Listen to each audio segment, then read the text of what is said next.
USA Radio News with Chris Barnes. On the heels of a North Korean missile test early Thursday morning, Iran has now reportedly test-fired a medium-range ballistic missile, and it traveled over 600 miles, according to one report. The U.S. official that confirmed that report to CNN says it wouldn't pose any threat to any shipping or U.S. bases in the region. Meanwhile, President Trump is asked about that recent North Korean missile test. He says, well, it's a smaller missile test than it had been conducting in the past. But I think with North Korea, we've been doing very well. But that doesn't mean it's going to continue. We have a relationship. President Obama had no relationship. You would have been at war. Had Hillary Clinton won this election, you'd be at war right now with North Korea. The president speaking on Hannity on Fox. The Justice Department wants to reinstate the death penalty after nearly 2 decades.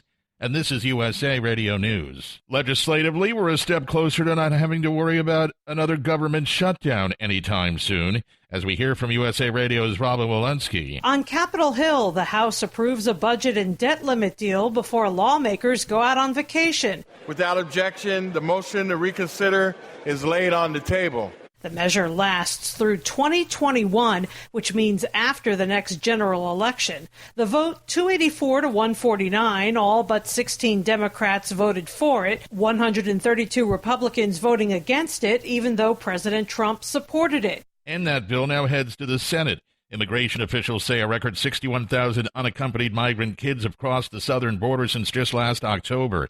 That's 2,000 more than the previous record set during the entire 2016 fiscal year. President Trump is scheduled to sign the 9/11 First Responders Compensation Fund bill later today at the White House.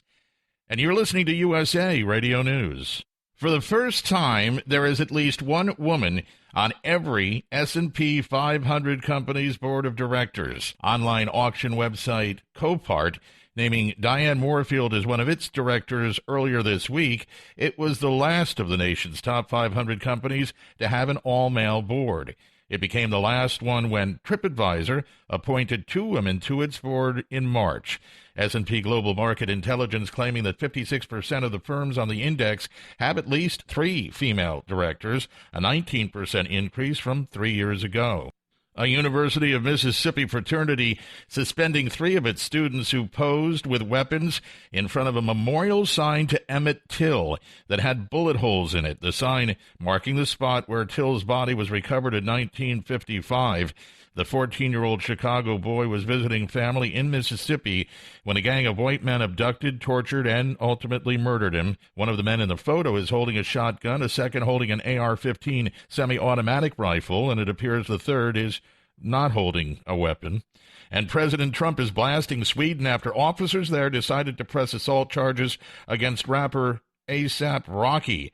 He's already been held in the Swedish jail for 3 weeks after being involved in a confrontation in Stockholm. Trump tweeting, "The U.S. does so much for Sweden, but it doesn't seem to work the other way around." For USA Radio News, I'm Chris Barnes.